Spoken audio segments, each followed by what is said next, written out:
New at noon, a man is dead after being hit by an SUV with a snowplow last night in Beltrami County, Minnesota. Hi, everyone. Thanks for joining us this afternoon. I'm Lisa Badeau. The accident happened around 8 last night. Deputies say the 32-year-old victim was walking south along the west side of the road with two other people when witnesses say the man suddenly ran across the road and into the path of that oncoming vehicle. The driver was unable to see the man because he was dressed in dark clothing. Emergency crews attempted to save the man's life, but he died at the scene. His identity is being withheld until all of his family has been notified. Additional information on the case is expected to be released to us a little later this afternoon. A high-speed chase in West Fargo hit 80 miles an hour in town. Police stopped a suspicious vehicle in the 400 block of 6th Street Northwest around 3:30 a.m. When the two people in the vehicle were asked for identification, they said they had none on them. After the officer took down their names and birth dates to run a check for warrants, the driver took off. Police chased the car down 8th Street West at around 80 miles an hour. The chase was called off as the vehicle turned east onto 13th Avenue because of excessive speed. Officers are looking for a silver Dodge Caravan. No arrests have been made, but police say the identities of the driver and passenger have been confirmed.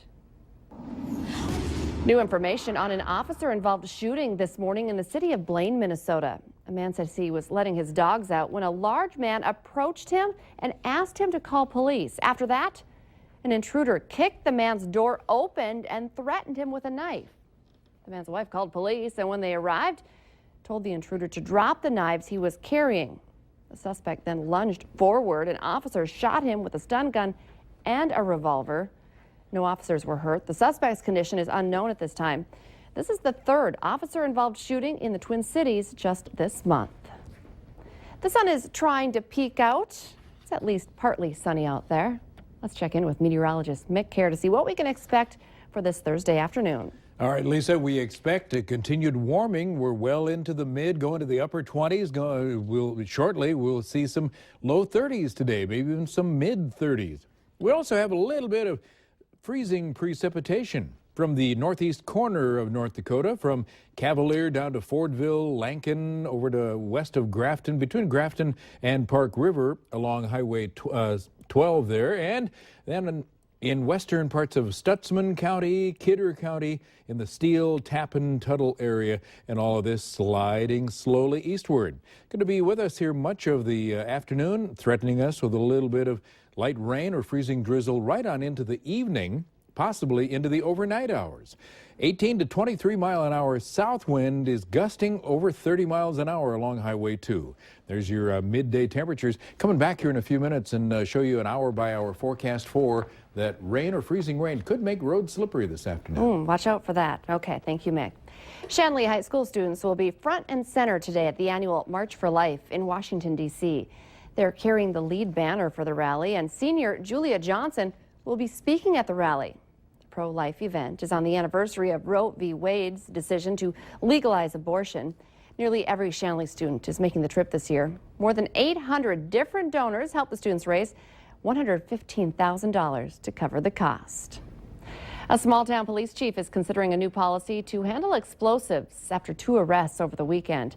2 bombs were discovered in the back of a pickup after a Sunday night chase in Clay County that ended in Sabin, Minnesota. Glendon authorities responded to the situation. The pickup with the explosives still inside was towed from Sabin to Moorhead the next day.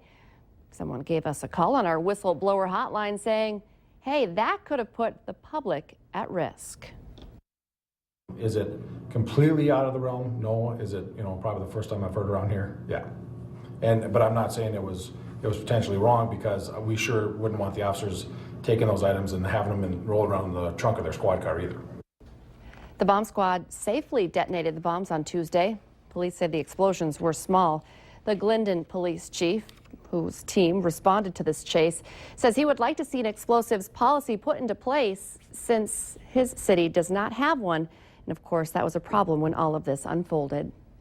The North Dakota Department of Health is proposing changes to the tracking and disposal of radioactive waste in the state.